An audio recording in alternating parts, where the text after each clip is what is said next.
जय जोहार, जय प्रकृति, जय बिल प्रदेश। मन्नारे जगदीश दादा को नमन करते हुए भोमट के राजा भिल राणा पुंजा को नमन करते हुए आज हमारे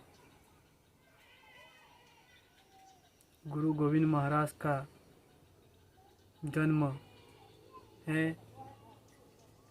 उनका जन्म 20 दिसंबर 1858 को हुआ था। डूंगरपुर जिले में बासिया नामक स्थान पर हुआ था। उनकी बाल्यावस्था में पढ़ाई अच्छी थी और सत्यार्थ प्रकाश जो पत्रिका थी स्वामी दयानंद सरस्वती की, उस पत्रिका से वो काफ़ी प्रभावित हुए। धीरे धीरे ऐसे उनके परिवार इतना अमीर नहीं होने की वजह से उनकी पढ़ाई चल रही थी, मतलब फिर भी उनके छोटे बड़े प्रॉब्लम आ रहे थे। धीरे धीरे वो पढ़ाई कर रहे थे। ऐसे करते करते उनकी थोड़ी आयु बढ़ती गई। धीरे धीरे उस समय हमारे भारत में जो कि अंग्रेजी हुकूमत का शासन चल रहा था, उस अंग्रेजी हुकूमत में अंग्रेज़ों ने जो हमारे आदिवासी जो किसान मजदूर जो लोग थे उन पर कई प्रकार के कर लाग बाग टैक्स लगा दिए थे, जिससे उनको और भी ज़्यादा कठिनाई उठानी पड़ रही थी। तभी कुछ समय पश्चात हमारे इस क्षेत्र में अकाल पड़ने की वजह से फसल नहीं पैदावार हुई। फिर भी अंग्रेजी हुकूमत ने कर टैक्स बढ़ा रखे थे, जिससे आदिवासी लोग हत्या करने पे उतर गए थे, जान ले रहे थे स्वयं की। तब गुरु गोविंद महाराज ने उस समय उन्होंने एक भगत पंथ नामक जो आंदोलन चलाया था, वो 1890 में चलाया गया था।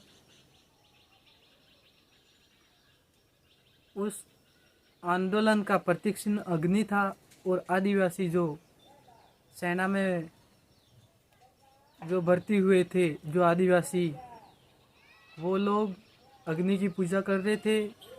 इसी प्रकार से उन्होंने साधु सन्यासी के रूप में छोटे बड़े आंदोलन करते करते एक दिन बहुत ही बड़े महा आंदोलन चालू कर दिया था।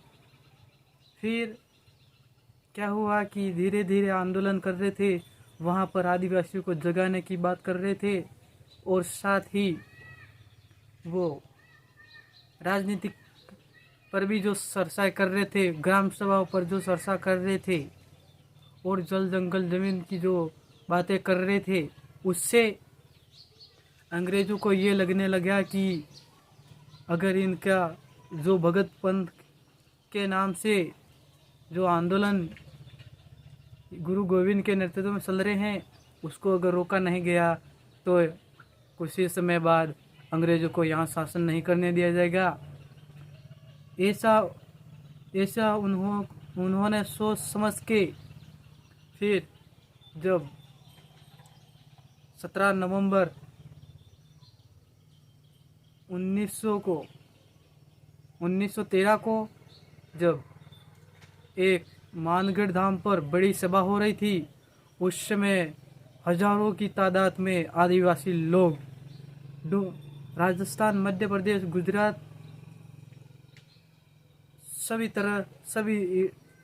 एरिया के वहाँ पर लोग सभा कर रहे थे। उसी समय अंग्रेज़ों ने उन पर गोलियां बरसानी चालू कर दी, जिसकी वजह से हमारे 1500 आदिवासी